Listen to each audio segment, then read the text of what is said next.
నమస్తే, welcome to TV 786. మైనార్టీల సంక్షేమమే మా లక్ష్యం. కాంగ్రెస్ ప్రభుత్వంపై బాన్సువాడ ఎమ్మెల్యే పోచారం తిరుగుబాటు. నేను ఈ వయస్సులో నిధులు మంజూరు చెయ్యాలని మంత్రుల కాలుమొక్కాల్నా? మంత్రికి 20 సార్లు చెప్పా నిధులు మంజూరు చెయ్యాలని, అయినా పట్టించుకోలేదు. బీఆర్ఎస్ హయాంలో ఇంట్లో కూర్చుంటే జీవోలు వచ్చాయి. సిద్ధాపూర్ రిజర్వాయర్ పనులకు నిధులు మంజూరు చేయడం లేదంటూ సొంత ప్రభుత్వంపై నిరసన వ్యక్తం చేస్తున్న పోచారం.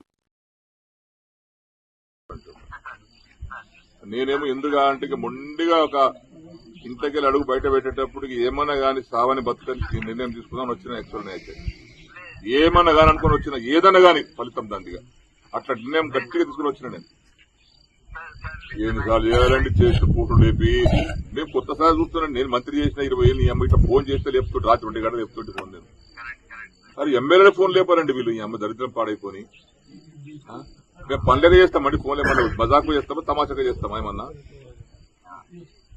అందరిలా కూడా కాదు కదా. నేను నాకేమైనా స్వార్థం కోసం నాకు ఆ పైరు చేయి ఈ పైరు చేయి నాకు అదని చెప్తాం కాదు కదా. ప్రజల కోసం ఫోన్ చేస్తాను నేను.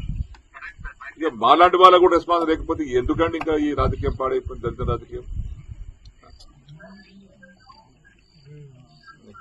నా నిర్ణయం వేరే ఉండే, నా నిర్ణయానికి ఇలా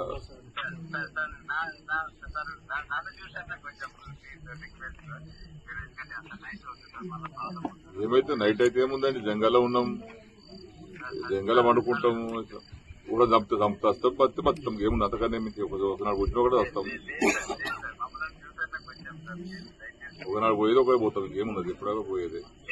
ఇంత ఇట్లాంటి ప్రభుత్వంలో ఇట్లాంటి పరిస్థితుల్లో మా ఫోన్ లేకపోతే ఎవరు చెప్పుకోవాలి? శ్రీ గారు మేము ఎవరితో మాట్లాడాలి? మేము అది మొక్కన పోయి సరే అమ్మ ఈ వయసులో పోయి విసుగొచ్చి విరక్తితో నిర్ణయం తీసుకునేది. ఇంటికెళ్ళి బయలుదేరేటప్పుడు చెప్పలేదు ఎవరికి. నేను ఇక్కడ ఉంటానే చదువుకుని వచ్చినాయి. 5 ఏళ్ళ పని లేకపోతే తుమ్ముచేతి మరుస్తాయి. ఇక తర్వాత ఎవడు దాన్ని పట్టించుకోవడం ఎవడు కాదు. అది చెరుకట్టమే మరుస్తుంది, లిఫ్ట్ ఇరిగేషన్ కాడ తుమ్ముచేతి మరుస్తాయి, కట్టే దవాఖానాలు మరుస్తాయి, ఊళ్ళో మరుస్తాయి. ఇవన్నీ చూడు కోనాపూర్ అటు బందే పీకి అయిపోయాయి. 12 కోట్లు శాంక్షన్ అయితే బాబు వాడు చేసి 4 కోట్లు బిల్లు రావాలి. అడిగి బేజారు అయిపోయి వాడికి మనం కూడా వెళ్ళిపోయాడు. ఇట్లా ఉంటుందండి.